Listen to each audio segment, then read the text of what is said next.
when the replay official did not stop the game? I'm not going to comment on that. I'll get fined for the rest of my life if I get commented on that.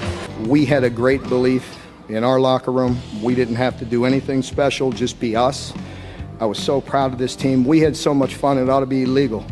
Any idiot can say whatever they want, and they usually do, and they're negative. And all I see, to me, I've gotten to a point now when I see things like that, I feel sorry that those people feel that way, that their lives don't have the purpose, the passion, and the excitement and the enjoyment that some of us do. Our purpose is to win, make no mistake about it, but it's to win the right way. And our goal, our stated goal, is going to be to win the to win the SEC East. Talk about the reception you received from the fan base. Did you ever think you'd be kissing and hugging babies at the tarmac when you got off the plane? A lot better than another tarmac experience that I had. I didn't think of it. It was like an anniversary or something like that. We're coming, and we ain't backing down. I said in my press conference back in December that I didn't feel like there was anything in South Carolina that we lacked to be a championship program, that we had everything that we needed. I am even more convinced of that now after being there for 7 months. Oh, welcome in to the latest episode of that SEC podcast. I'm your host, Michael Bratton. I go by SEC Mike on Twitter, and I'm joined as always by my cousin Shane, who goes by Big Orange Vols on Twitter. What are you up to, you big Tennessee homer? Hey, buddy, what's going on?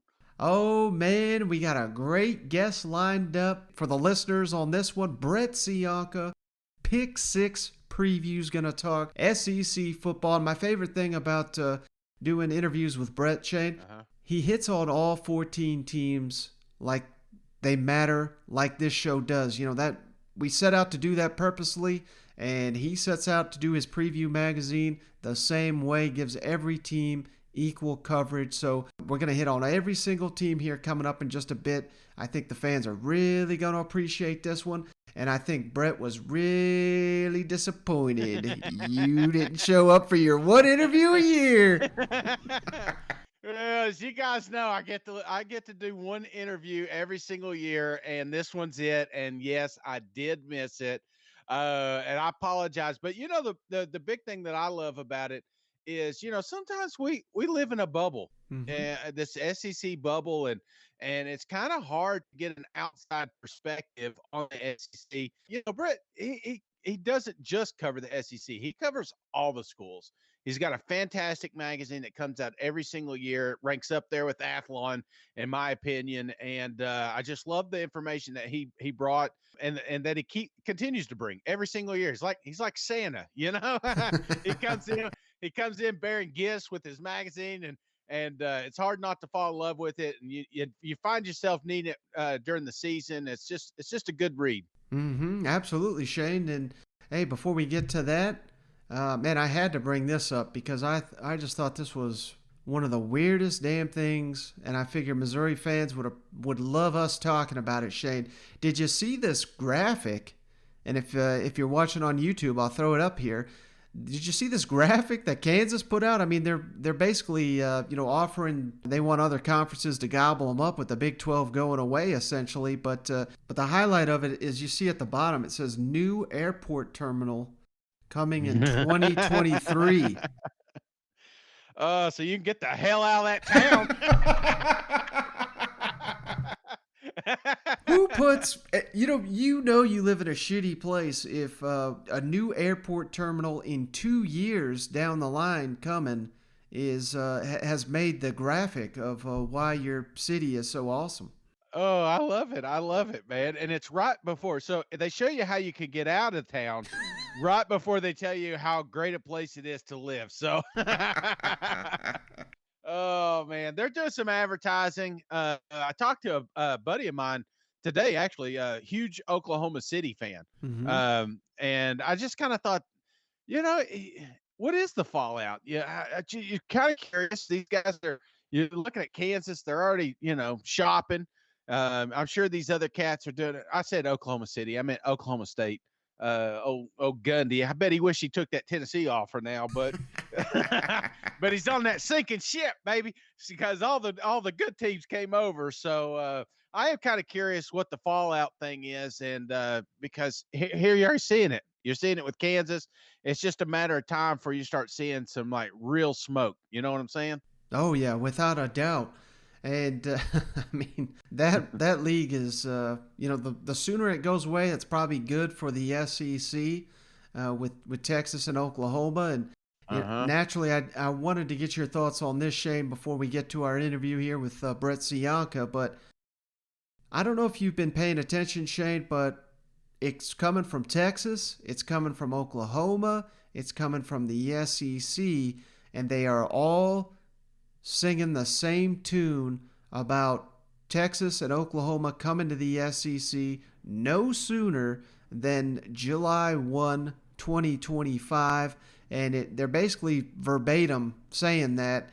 And the reason I bring that up, there was a article in The Athletic, really good read. I recommend everybody, if you're a subscriber to that platform, to go check it out. Seth Emerson, he covers the Georgia Bulldogs for The Athletic. Yeah. And he interviewed the president of the University of Georgia, a guy by the name of Jair Moorhead. Yeah. And he is actually also the president of the SEC.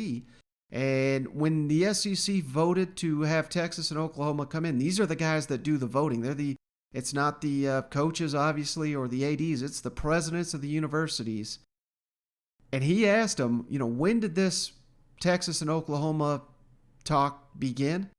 Yeah. And he said, well, first I heard of it was Wednesday when Texas and Oklahoma said they were coming to the SEC. So, I mean, do you think this is something that just happened? I mean, it felt really quick, but in the back of your mind, you're thinking that this thing's been playing for quite some time, but I don't know, man. Is that why we're sticking firm to the 2025 until they find some sort of loophole to get in there sooner? That's exactly what I was going to say, because you got all parties involved saying, hold the train on all this talk. 2025, July 1. You got the dang president of the SEC who just voted for this thing saying, well, we did not discuss it until last Wednesday when we had to vote to let them in. So you're telling me that when Media Days is rolled around and there's reports of Texas and Oklahoma coming, he didn't pick up the phone and say, what's this all about? No, of course not. I mean, you'd have to be stupid to think that was the case. But what is going on here? They're being very, very smart. They're not wanting to get sued by the Big 12. Yeah. Or, we've already seen the Big 12's already but cease and desist to ESPN. They are being very, very careful about what is being said. And the fact that, like I said, you got Texas, Oklahoma, the SEC, Greg Sankey, they're all repeating the same message. That tells me, Shane, that, again, they have thought this out, they have communicated, and the message is being relayed no matter who they're relaying it to. It's the exact same. And that isn't because Texas and Oklahoma are working overtime to get out of this deal as quickly as possible. And as soon as they start shooting off at the mouth, yeah, we've been working on this for years. You know what I mean? The Big 12 is going to have a case if you start throwing that stuff out there. So I want to caution everybody that if you're hearing that 2025 date, don't get hung up on that. They're saying what they've got to say at the time being. They're going to be in the SEC very, very soon. Mike, this is us when we were kids, man. It's like, we had a plan, but we all said, hey, listen, we're going to tell our parents this, Exactly. So, yeah, we're going on a church trip. That's what we're doing. Has nothing to do with a wild cabin party. Nothing at all. So, no, this is exactly what you would expect to hear right out of the gate. There's these lawyers and stuff, man, they're working on it. I guarantee, man, I'd almost put money. I'm a terrible bettor, but I would almost put my mortgage on the fact that these guys are going to be in the league next year. I mean, it's just going to happen. Mm-hmm. And to kind of, it's similar, related, but not totally. If you missed it, after all this news came out, then you started seeing some people upset saying, well, hell, no wonder the SEC is behind this expansion of the playoff, because the whole time they were working behind the scenes to get Texas and Oklahoma, and now that you got two more premier programs coming to your league, of course you'd want expansion, because you got to figure the SEC is going to be sending 3, 4, 5, maybe even 6 teams to a 12-team playoff. And then you got other media outlets saying, oh, well, now the Big Ten and the Big 12 and all this, they're saying, hold the brakes. We may not be in favor of this expansion now that we know why the SEC was behind it. And Greg Sankey was on the Paul Feinbaum show. I want to play this quick clip. You'll understand why I really wanted to play this one. It was almost, I'm going to paraphrase here because that's not exactly what the new Pac-12 commissioner said, but I mean the inference was that this was all going on at the same time that you were sitting in with others, including Bowlesby, with the college football playoff. And I know it's a long question, but you're on the record as saying we were happy with 4. I think one of the last times we talked. Could you address those inferences from people that I'm sure you don't know that well yet, but ultimately will be sitting at very important tables with? Oh, absolutely. I'm more than happy to be clear and direct. First of all, we are not the conference that's been clamoring for college football playoff expansion. That's come repeatedly from others, from commissioners, from presidents or chancellors of universities, athletics directors, head football coaches, even in the media. The call for college football expansion has been present. And we've said, and I've said to you many times, 4 has worked, is working, and it can continue to work. And I've even said that subsequent to the identification of a format for consideration. And we need to understand that's exactly where we are in this process. Here's a format after looking at a variety of options. And the charge for those of us appointed to a working group was to check our logos, our conference ball caps at the door, and think about college football. So let's just be candid. The Pac-12 hasn't had regular access into the playoff. I happen to be one who thinks an adjustment that opens that up should be considered. And so the allocation of automatic opportunities for conference champions is a nod to offering that consistency of opportunity for many. We could simply stay with the 4 best teams. I'd be satisfied or interested in discussing that further if there are concerns about the 12-team format entered. But I still think the values and the fundamentals and the objectives present in our working group's consideration are relevant today, even with the breaking news of this week, and deserve the kind of consideration that we all committed to provide way back in June. That doesn't mean it's automatic or that it will happen soon. I think there was a rush to think, oh, we'll just change this as quickly as possible. I as you know, was never one of those.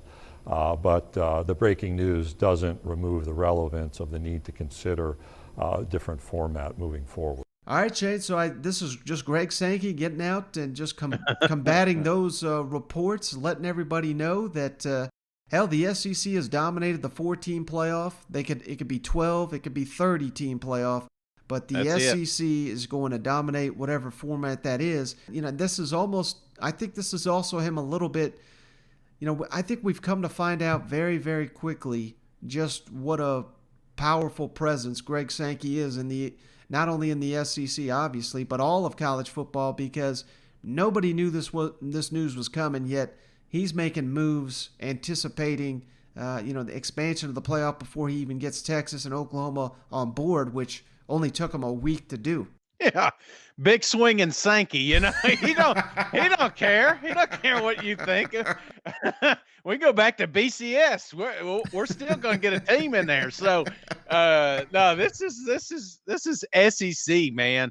It's everybody else in the SEC, and it'll always be that way. Have we let a few slip ups? Yes, obviously. Look at Clemson, but I'm telling you, brother, it's an Ohio State. But this is. We just created a power conference. Mm-hmm. There's no way you're going to keep the best SEC teams out of this playoff. Doesn't matter. Like he said, it could be 4, it could be 10. It doesn't matter. SEC will represent a few teams in there. All right, Shane, wait, we've held off long enough. You ready to get to our interview here with Brett Ciancia of Pick Six Previews? Yeah, let's do it. Well, we're pleased to be joined by Brett Ciancia, Pick Six Previews, the best college football preview magazine on the market. Really appreciate you hopping on the line, Brett, breaking down your SEC projections for the 2021 season. Yeah, thanks for having me, Mike. Our second annual podcast together. I always look forward to this one, breaking down the SEC for you, Shane, and the listeners. Thanks for the praise. I appreciate it. This is the 10th annual book, 10th annual edition I've done. Launched in 2012, and each season I put together a preseason preview book similar to the ones on newsstands. I've actually been graded the most accurate Power 5 predictor amongst all of them, online, digital, or on newsstands, since 2012. So, once the confetti drops in January, I hunker down for the next 7 months writing this thing and, calling coaches, calling coordinators, studying film, the whole bit. So excited to break it down for you and the listeners. Before we get rolling here, Brett, can you inform the listeners where can they find your book? And here's probably my favorite thing about it. You spend as much time on Vanderbilt as you do Alabama, just as an example. You cover every single Power 5 football program with equal attention, equal detail. Can you give the listeners some insight on where to find your outstanding Pick 6 previews? Yeah, thanks. It's pick6previews.com, at Pick6Previews on Twitter. And I have a nice discount code for that SEC podcast. Just simply type in SEC at checkout if you're interested. And, real quickly, what differentiates my book from the ones on newsstands? First off, it's a one-man show. It's just me. The other guides out there have about 100 writers. Each guy does one team, and they compile it. But I'm going all 65 teams myself, across conferences, across divisions, digging really deep. You're getting more per page, more per team. I have my analytics on the left side of the page with nice infographics, but putting it back into readable terms. Less about the heights and weights of each of these guys and the number of returning starters, more so about program history, the coaching schemes, the X's and O's, the rivalries, all the tradition of the game too. So, and then all my numbers there to back it up. So, yeah, it's pick6previews.com, at Pick6Previews. And that one last note about the Vanderbilt and Alabama, I mean that really is rewarding to hear, because that was really the main goal with this. About 10 years ago, I had started noticing that the coverage was becoming too focused on a handful of programs. I mean, you got your Ohio State, you got your Alabama coverage, and that was pretty much it on the national scale. And I wanted to dig in fully into all 66 of these because, as you know, all 66 programs have their unique history. So, it's great to hear that, to see that shine through the pages, because that was the main goal. And there's a link in the description of the podcast to where you can find Brett's Pick 6 Preview Magazine. That's also, if you're listening on YouTube, you can also find it in the description there as well. Now, before we go on our deep dive all around the SEC and hit on all 14 teams, I got to get your thoughts on the big topic here in all of college football. Texas and Oklahoma come into the SEC, and being the traditionalist I know that you are, I got a feeling how you're leaning on this one, buddy. Yeah, for sure. Well, you're right about me loving the tradition of the game. I love the old history, the regionality of the sport, how it used to be important to, win your state rivalry game and win your regional conference and then go on to anything national. But it's kind of reversed. So a couple things. First, to the SEC, congrats. I think definitely congrats are in order from their perspective, bringing in two blue blood programs like Texas and Oklahoma and their massive national followings. That's a win, certainly, for you guys, the SEC. For Oklahoma and Texas, I guess congrats as well, because maybe they just think that this is going to go towards the super conferences, and they're reserving a seat at the most prestigious conference out there. I mean, backed up by not just the money, but by the fan support, the passion down there, the stadium sizes, the boosters, everything. I mean, for a fact the SEC is never going away. So if the Big 12 was unstable, congrats to them for securing their future there in the SEC. So, both parties win. Really, just on a general national note, and I mean, it'd be a shame to see the Big 12 dissolve and see all those Texas teams losing their historic rivals and seeing Bedlam go away and et cetera, et cetera. But, there are some positives there. I think this is just the first domino of a bigger impact moving towards the super conferences or even something external from the NCAA. We don't know if that's going to happen eventually. Maybe this thing, moves outside of the NCAA's domain even further. So who knows? But congrats to the SEC for now, and congrats to both programs. It's big wins for both sides. Well, let's dive into your SEC projections here, starting with the SEC East. And I thought it might be a little fun to work our way from the bottom, go up. And no surprise here, number 7 in the SEC East, according to Pick 6 Previews, the Vanderbilt Commodores. What do you see in store for the debut season of the Clark Lee era? Yeah, so obviously coming off of a tough season, it was their first winless team in school history.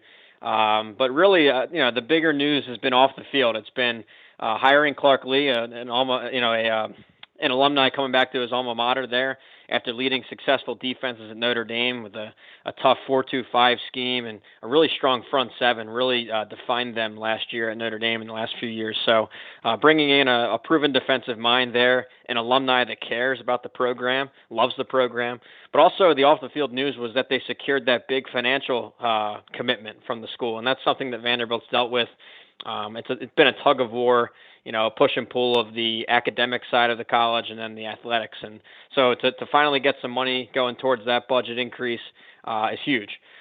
Specifically on the field, it's going to be tough to move up the SEC ladder this year, going through a coach transition year, coming off the number one defense, worst defense in America last year, according to my numbers. Just a brutal season. So, it's going to be a tough transition year, but I like the moves going forward. I think it was time for a change. Yeah, well, at least Vanderbilt's got a quarterback they can build around. I know a lot of SEC teams probably envious that they don't have a Ken Seals on the roster. What do you think of that? Yeah, for sure. He became just the third true freshman to start the season opener in the SEC since 1972. Broke a lot of Vanderbilt freshman records. He shined throughout the season at certain points, and yeah, for sure. I mean, bringing back an experienced quarterback is something to build around, for the new staff. But it's gonna be tough moving forward, though. Especially, it's gonna take a few cycles, I think, to install that defense. Derek Mason was a defensive guy himself. They're one of their best players, Ty Daly, departing for Virginia Tech. Donovan Kaufman transferred to Auburn, kind of following Mason there. So, it's going to be a tough transition, but seems like positive off the field and positive hire. So you can only go up. Well, Cousin Shane, the real reason he's not on the show, Brett's got the Vols, number 6 in the SEC East. Oh, man. Cousin Shane may never speak to you again. Well, with Cousin Shane, it's just a matter of the transfer portal. All that, seeing all that talent go day by day from the portal. It's got to be tough because these aren't just backups. These aren't just roster guys or young freshmen. These were your all-conference caliber players, potential All-Americans like Henry T. there at middle linebacker. Mm-hmm. Seeing these guys leave is just it's just crippling to the roster. And when you couple that with a big offensive scheme change, you're talking about going from the old traditional offense now towards this hyper-tempo UCF Josh Heupel offense. There's going to be a transition there. So in a tough division, with Alabama in the cross division, that's a tough draw and probably an automatic loss there. I think it's going to be tough to move up the SEC ladder. Now, one of the games you've got as one of the best non-conference games in all of college football involving an SEC team, Pitt coming to Tennessee, week 2 of the season. Thoughts on Pitt, and what are the odds that the Vols are able to get that win early in the season, build some momentum in the first season of the Josh Heupel era?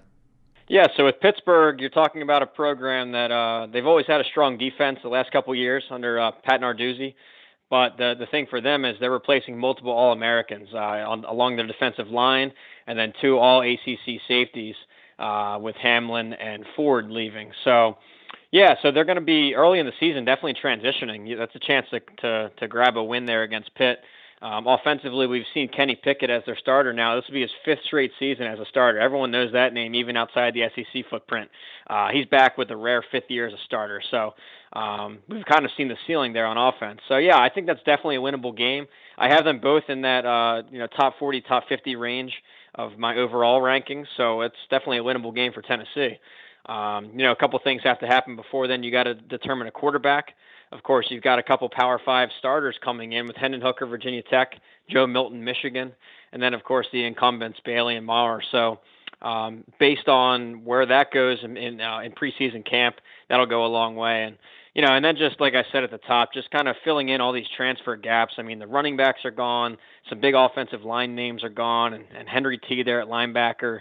So, having guys step up and fill in those shoes is going to be real important off the, right away early in the season. All right, number 5 in the East. I think a little bit of a surprise here. The South Carolina Gamecocks. You just made a bunch of fans in Columbia there. Certainly sounds like you're buying into old Beamer ball down there. Yeah, so this was really neck and neck for Tennessee and South Carolina for the 5th place there in the SEC East. I mean, I have Carolina 50th, I have Tennessee 52nd overall, so almost a tie there. They avoid Alabama, unlike Tennessee. But yeah, with the hire, I really like the hire. So this is a little bit off the grid. Nobody saw this name coming. He wasn't a former head coach. He wasn't a former coordinator. Not so much an SEC guy. I mean, he's coming from Oklahoma directly. But what I liked is his moves on offense, the way he's pairing his experience with Oklahoma and Lincoln Riley's offense with the LSU Joe Brady system that worked, bringing in Marcus Satterfield. So schematically, I think it's important that they're modernizing from that Muschamp offense that really just was stuck in the mud for the last 5 years. So I think schematically, it might not happen overnight, but it's certainly a strong move. Now, personnel-wise, I like their offensive line. I think that's a solid unit there. One of the best running back tandems in the conference. A top 100 recruit there, top 100 quarterback, Luke Doty, sorry, with a dual threat, skill set. So a lot's going to change there on their offense after really a slow-moving unit recently. On defense, though, I do love them along the defensive line. A lot of edge rush potential. A couple 5-stars there with Pickens and Birch. The question will be how can they replace their secondary with a lot of those stars moving on, whether it be the NFL or transfer portal. So a lot to like. I think it's still labeled as a transition year. They're still going to be below average, but have them 5th up there. Yeah, and that doesn't totally surprise me. I mean, I've been cautioning people that 5-1, 4-2, that type of start, not out of the realm of possibility for the Gamecocks going into year 1 of the Beamer era. The schedule, the back half is rough, but the first half of it, outside of that Georgia matchup, I mean, I think they have the ability to win just about every single game that first half, again, outside of that Georgia matchup. So would you agree with that statement?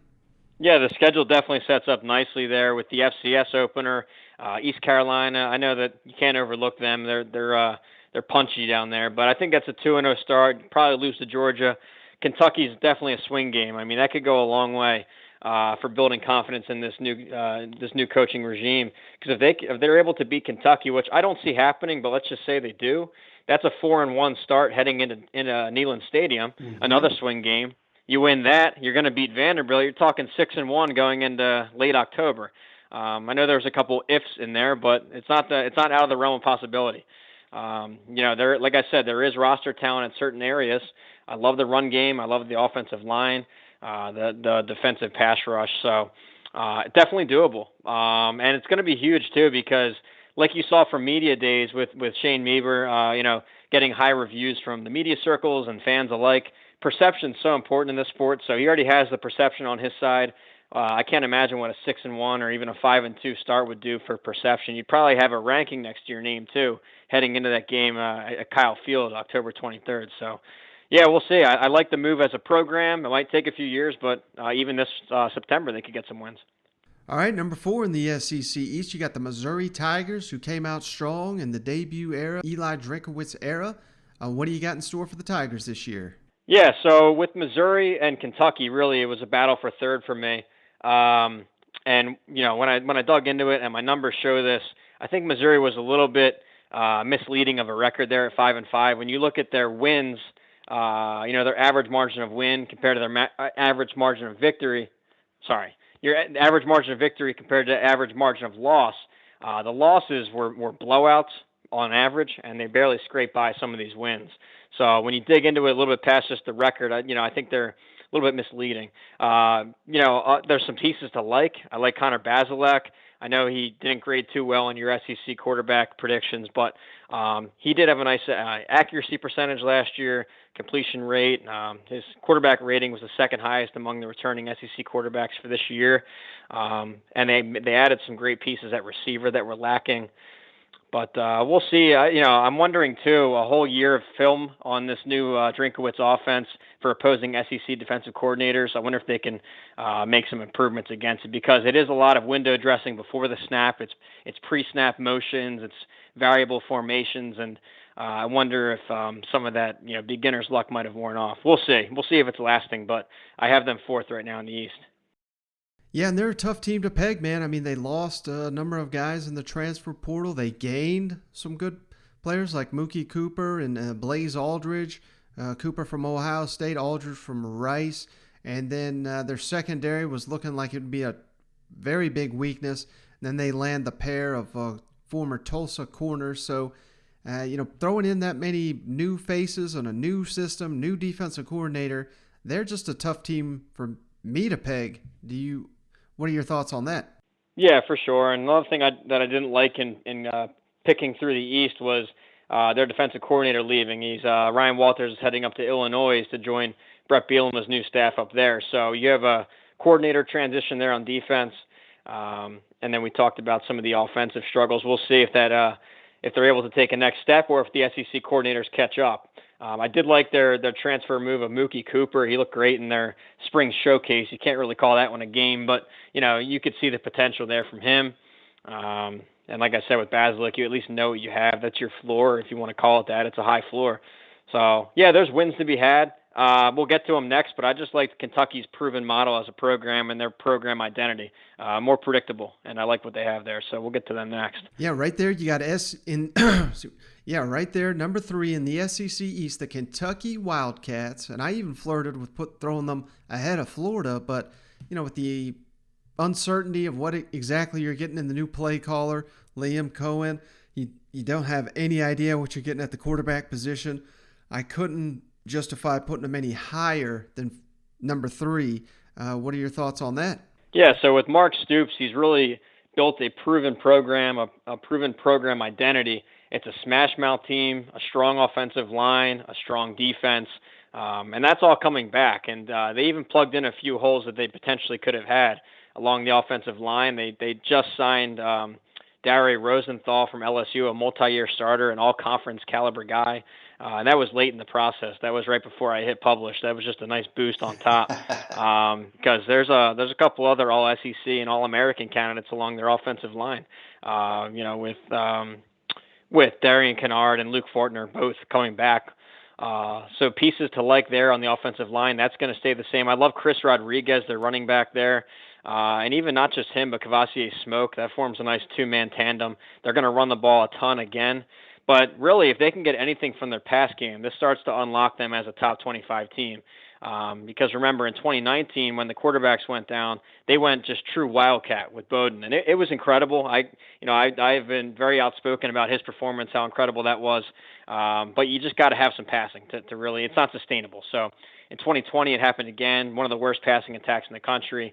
So I think it's all it can only go up from there. They brought in an LA Rams coordinator. He's got ties to Sean McVay. I know everyone loves to hear that, but it just got to improve in their pass game. A couple Power 5 guys coming in, like Will Levis from Penn State. He was Sean Clifford's backup.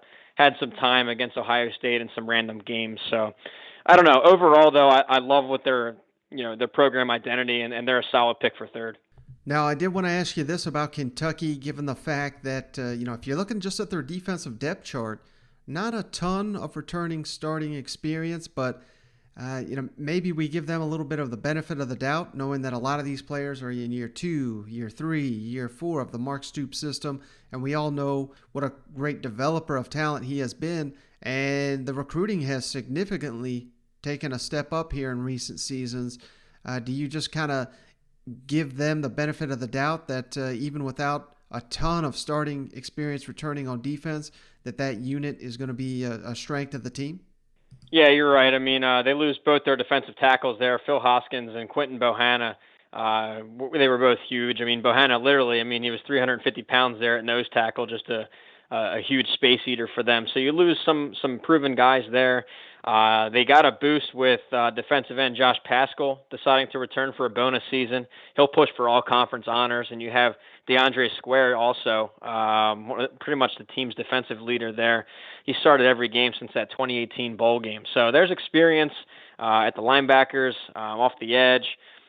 So there's enough to like, and like you hinted at and what I've said, their staff has really proven that they can develop players, they can recruit to their schemes. That recruiting profile has risen. Top 25 class, I think it was one of their first ever, was in 2020. Those guys are now entering their, I guess would be their second years on campus. So they're going to get a nice talent boost from the young guys, as well as some veterans that are now stepping into starting spots. So I'm pretty confident with what their staff has done. Mike White has proven himself as a defensive coordinator and has done more with less talent. I say less in quotes, just according to recruiting rankings, less than some of the other counterparts in the division. So, a ton of respect for the staff. All right, number 2 in the East, you got the Florida Gators. And looking at your game grader, Florida's offense rated out 93%, one of the highest in the country. And then you flip over to the defense, only 27. Horrible year there for Todd Grantham's unit. I don't know how you talk about the Florida Gators without just kind of pinpointing the focus on that defense. Do you think that they turn it around on that side of the ball this season? Yeah, so that's a great point. It's one of those moments where I love when the numbers actually make sense with what you watch on film, because that's a perfect example. I mean, we all watched Florida last year. Their offense was unstoppable, at least their passing attack, unstoppable, with Kyle Trask, a Heisman candidate, Kadarius Toney, just a total X factor, Pitts, the big frame over the middle. So yeah, there was an unstoppable offense. Defensively, they couldn't stop anybody, and this was kind of a shock to me. Of course, a year ago, in last year's season preview book, I went against the grain. I had Florida to win the SEC East. Everyone else had Georgia. A lot of people had Georgia.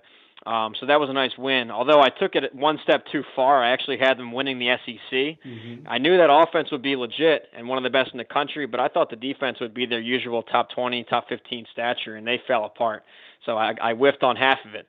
But for what it's worth with Todd Grantham, he has a strong track record of, turning out pro players, turning out all SEC guys, and, building attacking, aggressive defenses. So, I think he's earned himself a mulligan. We'll see how 2021 goes, because there's a ton of talent there.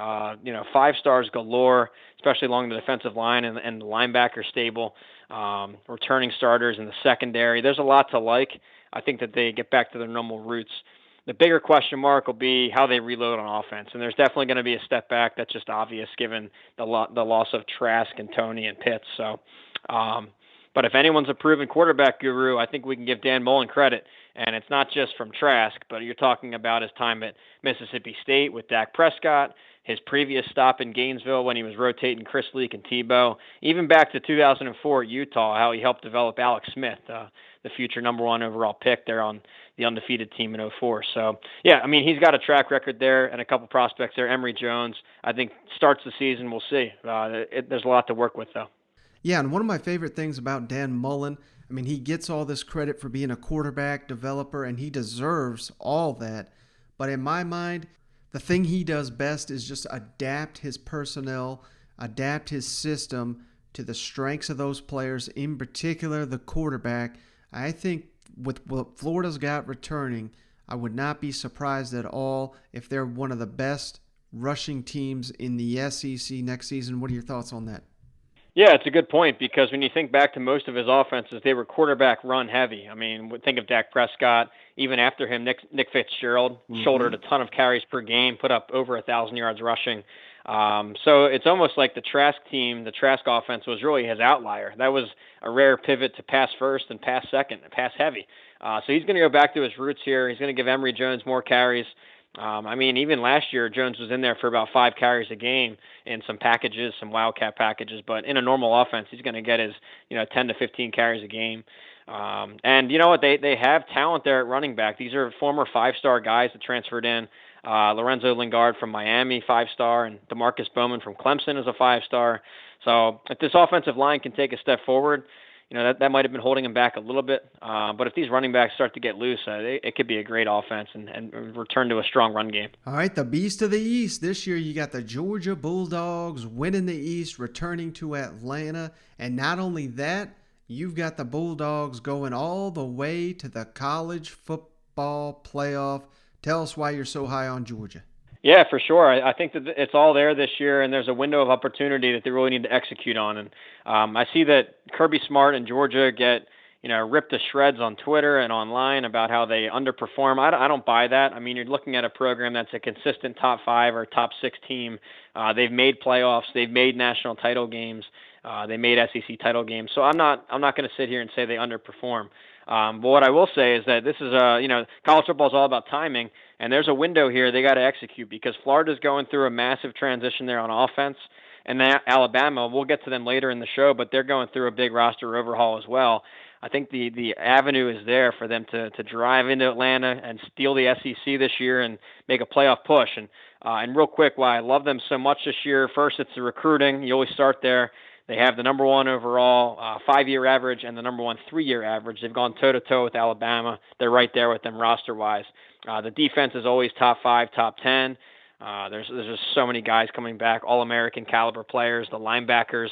They even plugged a couple holes in their secondary via the transfer portal, bringing in an All-American from West Virginia, Tyke Smith, and a contributor from Clemson at corner. So, but then really what brings them from an 8 or 9 win team on defense alone to a playoff contender and playoff team is their offense taking a huge step. And, I think that a lot of college football fans saw them early in the year and saw how they were still stuck in the 1980s offensively and got tagged with a couple losses and turned them off. But, those last 5 games or 4 games with JT Daniels in there, you started to see that Todd Monken offense, that vertical passing, that modernized offense really come to life. And it was unstoppable. I know that they played some weaker teams, but even when you adjust for opponent, they were very strong after that bye week and after Daniels took over. So I see all of that coming back. I see a 5-star arm with Daniels. I see 5 stars at receiver. They always have a top offensive line, and it could be the best running back core out there with Zamir White and a host of 5 stars behind him. So I think it all comes together. I think the platform is there for them to make it to the SEC title game and win it this time around. And how excited are you for this season opener in Charlotte, Georgia, and Clemson? This is the game of the year, they're saying already. I just did a podcast with a bunch of Clemson homers, and they were saying they got, the next great quarterback. They got 4 first-round picks on the defensive line. How do you think the Tigers match up with the Georgia Bulldogs? Yeah, this game pick was pretty much foundational for my overall national picks. We'll get to that in my playoff picks, but with Georgia making the playoff, I was pretty much saying they're going to beat Clemson here in the opener. The position group I really like is Georgia's front 7 against Clemson's offensive line. Their offensive line struggled last year, and before 2020, those few years when they were making national titles and playoffs, their offensive line and their run game were number one in the nation in yards per carry and run push. So they were incredible until last year. They took a major step back. I think they finished about 70th nationally, middle of the pack. They're not getting their push they used to. And when you look at this Georgia front 7 with so many guys, I know they lose Aguilari there, but with Anderson back, Nakobe Dean in the middle, Quay Walker, and then up front, so many guys. Tyler Davis, defensive tackle there, could push for All-American honors. So, anyways, I love their front 7 against Clemson's O-line. I know that he started a couple games as quarterback, DJU, but still a relatively new starter with a new running back stable. And I really like Georgia in this matchup, and it's kind of going to set the tone for my 2021 preview. Well, let's jump to the SEC West, where you got Mississippi State, number 7 in the West, toughest division in all of college football. And hell, man, if they would have had a good offense last year, this would have been one hell of a team, but it was kind of the reverse of what we were expecting. The offense struggled. The defense was great.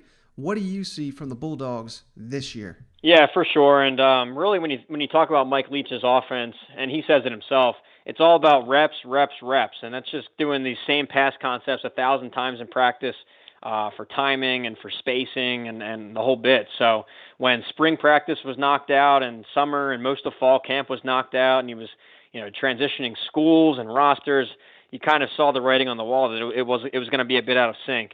Now, that opener against LSU, that was just incredible. But after that, it really slowed down the offense. What I did is I looked back on his two recent head coaching stops at Texas Tech and Washington State and looked from year 1 to year 2, what kinds of gains of efficiency they had given the extra year of reps and practice. And what I found is they're adding 11 points per game. So from year 1 to year 2, they're going to add 11 points per game on offense and add almost 100 yards passing too per game.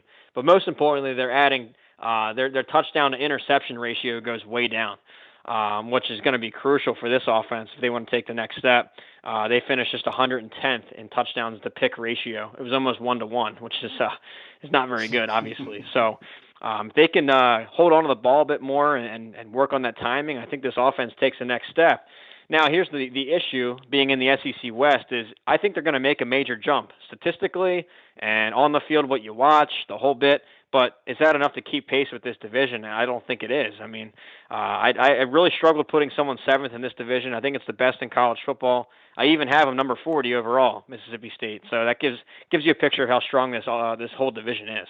Yeah, and with defense struggling across the board in college football last season, how impressed were you with Zach Arnett bringing that 3-3-5 defense to Starkville, and just how impressive that Mississippi State defense was? They don't have the talent of a lot of these other SEC teams, but they held their own, and they really were the stars of the show down there last season. Yeah, they really did, especially when you factor in some of the off-the-field quarantine stuff they had to go through. They missed a lot of schedule or a lot of practice reps, and a lot of starts and contributors were out. So given that and the scheme change going to an outlier scheme like the 3-3-5, I think it's only played at a few schools nationwide. So to be able to install that overnight with a lot of backups was very impressive. Mississippi State, they improved in 13 of 14 out of my defensive stat categories, but most importantly rose into the top 5 in my opponent-adjusted per-play percentiles. And I know that sounds boring, but basically they were a top 5 SEC defense last year. And they're in kind of a unique situation for 2021 where overall as a defense, they return a ton of production and starts and stats. That's because a lot of guys are in due to quarantine and they got a lot of ahead of schedule reps for young guys. So they return a lot overall, but they do lose 4 big stars at the top of the roster, multi-year starters too. So it's a push and pull between you lose 4 great guys, but everything else is all back and experience. So we'll see. Yeah, I was very impressed in his debut. Well, all right, number 6 in the East, you got the Auburn Tigers, and I've taken all kinds of hell for putting Auburn 7th. Let the people know that why you and I are so low on the Auburn Tigers this year. Yeah, well, I think we were on the same page last year with Auburn. I think we were a year ahead of this. We caught that one where I think the AP poll had them in the top 15. I didn't even have them ranked. Mm-hmm. And I think you kind of echoed those sentiments, I believe, on Twitter. Either way, we were proven right. For this year, again, I hated putting these teams so low in the division. It's just such a crowded division. But, first with the Gus Malzahn transition, it was always tough. I mean, he set the bar so high in 2013 with that miracle season and the miracle of Jordan Hare and the kick six and, the run all the way to the national title game. He set it very high, the bar. And from there, it was, the next 7 seasons were all 4+ losses, or some were 5+ losses seasons. So, it was tough. I mean, they were kind of stuck in a tough spot there, especially sharing the state and sharing the rivalry, the Iron Bowl with Nick Saban. It's just almost an impossible situation. I mean, heck, he went 3-5 against Saban. That might not sound very good, 3-5. The rest of the SEC is 3-61 over that same time frame. So, I mean, it's just all relative. I mean, I think he was an excellent coach. It's just when you're compared against the greatest ever, it's going to be tough. So, so transition-wise, the offense looks completely different. So, where it was all shotgun and it was a lot of quarterback run and optionality from the Malzahn offense, it's now a very traditional throwback type, smash mouth offense with Brian Harsin coming down from Boise State. Kind of a misconception with Boise State. People nationally just think of the Statue of Liberty and some trick plays. This is a very physical, run first offense, and it's going to be a lot of pre-snap motion and formation shifts, and but really just a power run game. It's going to be under center, which I don't think they've been under center at all under Malzahn. So it's going to look a lot different. It might take a year to really transition. And defensively, real quick with the defense, I loved Kevin Steele. I thought that he was incredible there for years. And this one might be another heck of a transition going from his 4-2-5 scheme over to Derek Mason's 3-4. So, so given all those factors, I think that they take another step down, and they'll be around 6th in the SEC West. Now, week 3 of the season, they travel to Penn State. And maybe you and I are both dead wrong about Auburn, but if we are, I think it's got to start there. Pulled off the upset on the road. That's another one of your top non-conference games in all of college football next season. Auburn at Penn State. What can you tell us about Penn State and just the challenge that Auburn's got going up on the road and facing 100,000 strong in that stadium? Yeah, big time. I mean, I'm based out of Pennsylvania. I'm not a Penn Stater by any means, but I'm around a lot of Penn State people, and I'll tell you, they've been talking about this game for a while. They are I think they're dedicating it as the whiteout game of the year, and if you've seen Penn State at night, it's the entire stadium, 110,000 wears white, and they're crazy. Mm-hmm. It's one of the toughest atmospheres in college football. So, and specifically to Penn State's roster, it's a really strong defense. They're changing their offense up a bit. They're going to be airing it out, kind of like the transition Georgia went through, bringing in a Big 12 coordinator and Big 12 passing offense. So all I can say is they're fired up for that matchup. It's rare to get an SEC team up in Pennsylvania, and I'll just say they're going to be ready for it. So it's a good measuring stick for Auburn. All right, number 5 in the West, you got the Arkansas Razorbacks. Sam Pittman digging that team out of the cellar. How great of a job did Sam Pittman and his coordinators, his coaching staffs in their entirety do last year with this team? Well, yeah, they were incredible, and I was really pulling for Sam Pittman in Arkansas because every year I see these guys, these national writers, they run over to Twitter, they make fun of certain college, coaching hires, like they were all laughing at the Pittman hire. But I was saying, and as I always say, hey, give him a year or two. Let's see his coordinator hires. Let's see how he can recruit. Let's see how his schemes work out. You can never write off a coaching carousel hire right away, and he proved me right. He hired 2 excellent coordinators there with Kendall Briles on offense, Barry Odom on defense. Of course, SEC fans know him from Missouri, the way that he turned the SEC worst defense at Missouri into a top 3. The same thing happened here. Arkansas was one of the worst defenses the last 5 years, and you could see huge developments on defense, and it's all coming back, a ton of returning production on defense. Long story short, you see their 3-7 record, and you might not, think much of it, but when you dig into those games and you look back on some of those game tapes, they really should have been 5-5. 2 of those games, I mean, the Auburn game was a botched call at the end where there was a backward spike fumble, and even the refs admitted they had blown the call. They would have beaten Auburn. And then LSU also, they had LSU on the ropes on the eventual game-winning drive. They stopped them, but there was a targeting penalty, and you can argue if that was incorrect or not. I think it might have been incorrect. So you're talking they could have been or should have been 5-5, and that's a huge accomplishment given their recent pass under Chad Morris. So it's all back except for Felipe Franks, who is the perfect guy for a transition season. But now you have a couple running quarterbacks, and Briles is already starting to implement more RPO, more quarterback design runs. So I think this offense might look a little different for the better even. So much skill at the skill talents, or so much talent at the skill positions, I should say, and a lot to like. And then the last bit real quick is, of course, Sam Pittman was an offensive line coach. That was his MO. And I've read that they added an average of 30 pounds of muscle to each of their starting 5 linemen over the past offseason. So the Hogs are beefing up, and they're going to look strong. Hey, sounds like Cousin Shane over there. But, hey, week 2 of the season, they play Texas. What can you tell us about how Arkansas matches up against the Longhorns? Yeah, it's an old Southwest Conference matchup and now a future Southeastern Conference matchup. I think it's cool seeing those two. I mean, they're close proximity-wise. That'll be one of the better SEC matchups that we like to see each year going forward, given their history. It's very interesting. I think with Texas, they're going through a transition coaching-wise, quarterback-wise, losing Sam Ehlinger, their multi-year starter. He did everything for them. We'll see. I mean, that's a great opportunity to get a marquee victory over a likely ranked, I call them a helmet team or a blue blood team. I like Arkansas's chances there. I think that place is going to be rocking. Really their first big home game in a long time where, it's not just a huge underdog scenario. They're a legit competitor this year. I even thought about them going up as high as 4th in the West, but still 5th in the West, number 28 overall, and nearly a top 25 team themselves.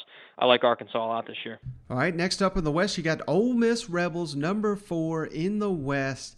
And I thought Florida's game grade was off whack till I got down here to Ole Miss. 86% on offense, 2% on defense. Oh, my God. I mean, train wreck caliber here in Oxford.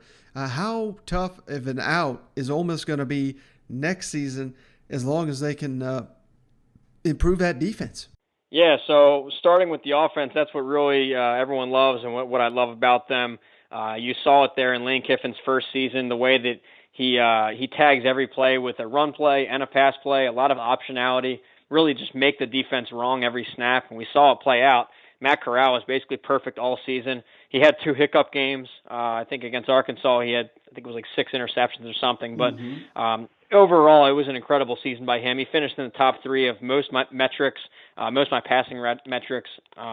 He's up there with Sam Howell and Spencer Rattler from Oklahoma as the top 3 quarterbacks for 2021. So, I mean, incredible start there when you look at this team. Great duo running back with Snoop Connor and Jaron Ely.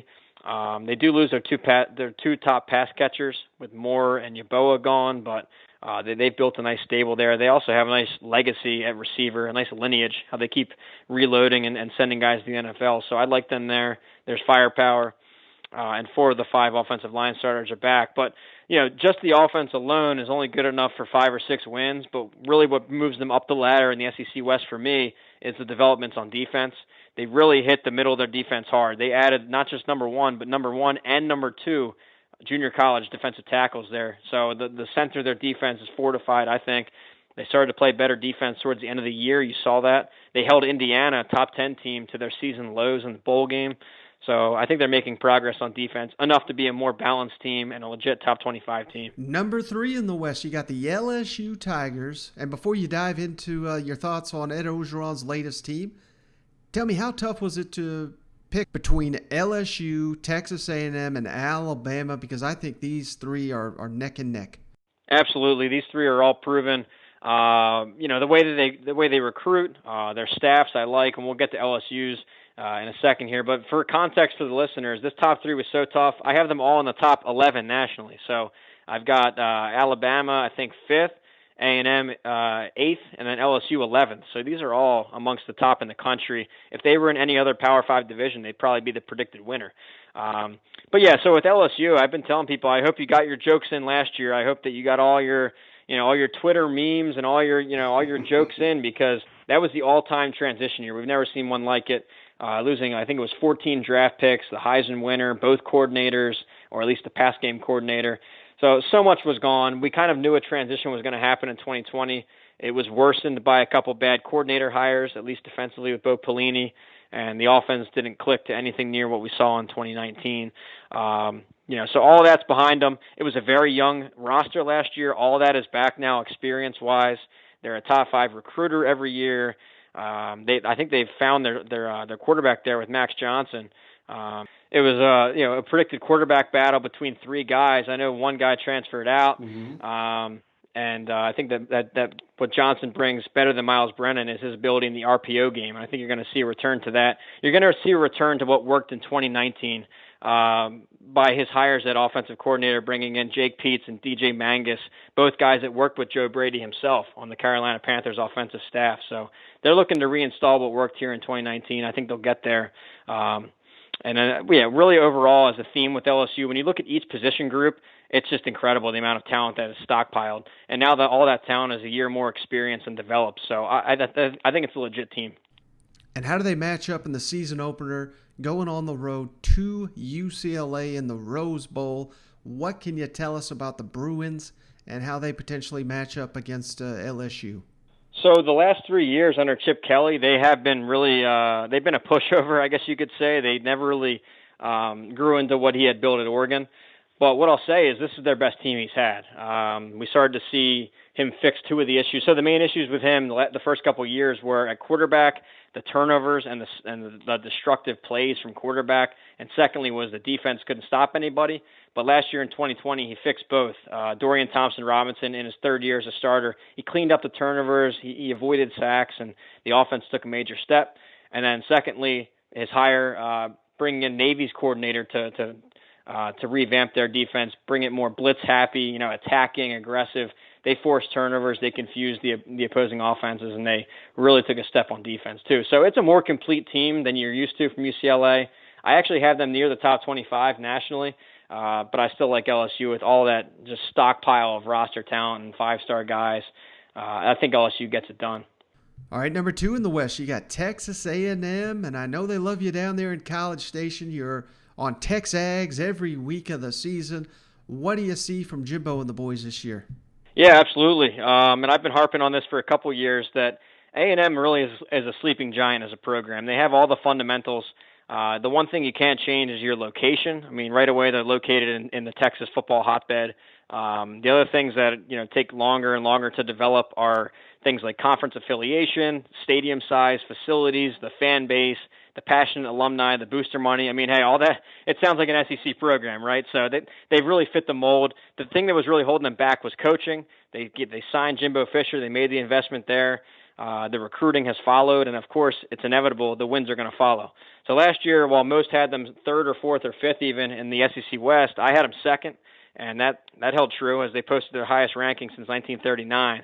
And when you look towards 2021, first on defense, 9 starters are back. I know that losing Buddy Johnson and Bobby Brown are 2 of their best players from last year, but still with 9 guys back, I love that. The secondary is very veteran and loaded there. Offensively, they do lose Kellen Mond, a 3-year starter, and 4 of 5 of their linemen. If you remember, that offensive line was a candidate for the Moore Award, which, and in my numbers, it reflects it as well, that they were top 15 both in run push and pass protection, the only team out there to do that.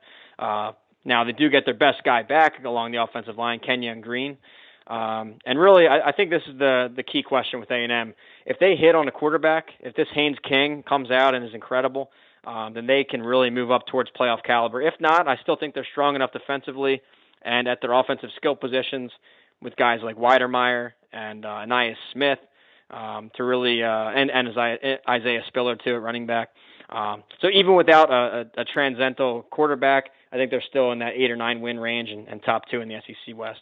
So, of course, that leaves just Alabama, number 1 in the – what is it about the Crimson Tide that makes you think they're going to win the SEC West this year? Yeah, so they've just had such a proven run of reloading their talent. They're one of those that send so many guys to the NFL every year, but one of the few staffs that has proven they can reload almost every year. And this isn't really anything, earth-shattering to the listeners. Everyone knows Nick Saban's track record. So I think they've built up enough stock recruiting-wise and their defense. It looks like they're going to be defense first, at least in September, to start the season for the first time since like 2015 or so. So there's a lot of proven production there on defense. I think it was just enough that until proven otherwise, they're my pick to win the SEC West. Although the difference is I didn't take that next step and put them automatically back into the playoff. I think that their transitions on offense, losing 3 Heisman candidates, no one's ever gone through that. No one's ever had 3 like that on the same offense. 2 All-American linemen up front, and then 6 NFL first-rounders. So, and the offensive coordinator too, calling plays. So it's a lot. It's more than usual for a transition team like this. Now, with that said, there's just 5 stars everywhere. I think it's enough to gel into a conference or at least a division winner.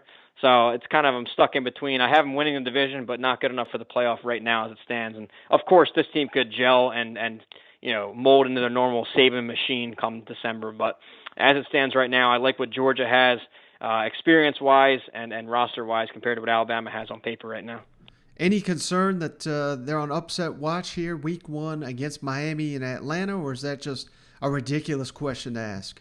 I just don't see it. I know it's a boring answer, but I've seen on Twitter that's a trendy upset pick, or I even saw a couple people putting Miami in the playoff. I don't know. I mean, when you look back at what made Miami great last year, there was 2 pieces. One was quarterback with De'Aaron King, and yes, he's returning for 2021, although he's coming off of a massive injury and surgery there after the bowl game. I think he's still questionable for the opener. And secondly, what made them incredible was their defensive end and outside backer pass rush, and they sent 3 guys high in the NFL draft. They're all gone, so there's a lot of transition there. They're changing defensive coordinators. I don't know. I just don't buy it. And I think right out of the gate, especially given Saban, what was it, by that point, 9 months of film prep and game prep, I think Alabama is going to smack them. All right, Brett, I cannot thank you enough for joining the show and spending so much time breaking down each and every one of these SEC teams. Before you go, once again, can you remind the listeners where can they find your work and tell them about that promo code for that SEC podcast listeners? Yeah, for sure. Thanks for having me. And it's a tough exercise to try and get every team 2 or 3 minutes, but I go a lot deeper in the book. I break down every position group and look at all the coordinators too a little bit deeper. So I enjoyed this. Thanks for having me again. It's pick6previews.com, at pick6previews on Twitter. And again, use that discount code SEC if interested, and get a nice discount code for that SEC podcast listeners. So thanks again to you and Shane. Good luck this fall again with the podcast. This is one of the ones I tune into each week. You guys do an incredible job covering the conference. Really a unique twist on it by bringing in the coach press conference quotes. I love that because you're not just throwing things out there. You're actually saying, all right, here's what the coaches are saying. Here's our reaction to it. Here's our analysis. I think it's a great breakdown for all 14 teams, and that's rare to get nowadays. So keep it up, and we'll talk again soon. All right, just want to say thanks again to Brett for hopping on the line. Really appreciate all that knowledge he dropped. What'd you think of that one, Shane?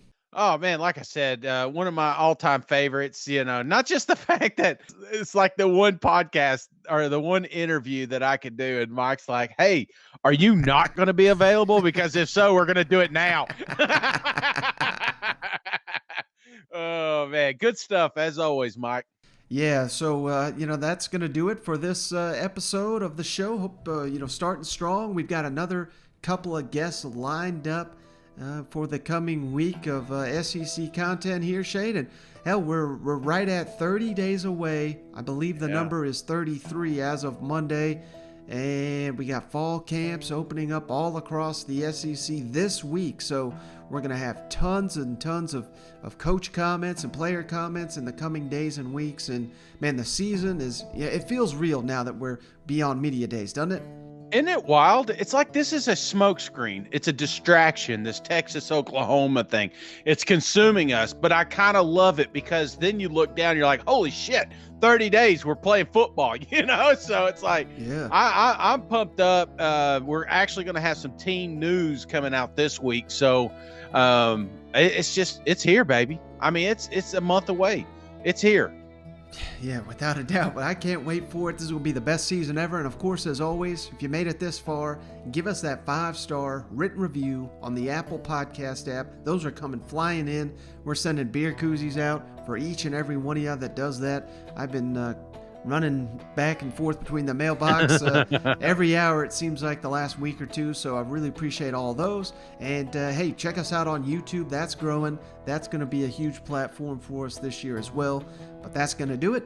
Appreciate you, Shane, for hopping on the line. Appreciate each and every one of you for hanging out. Catch you on the next one. All right. See you guys. Go Vols.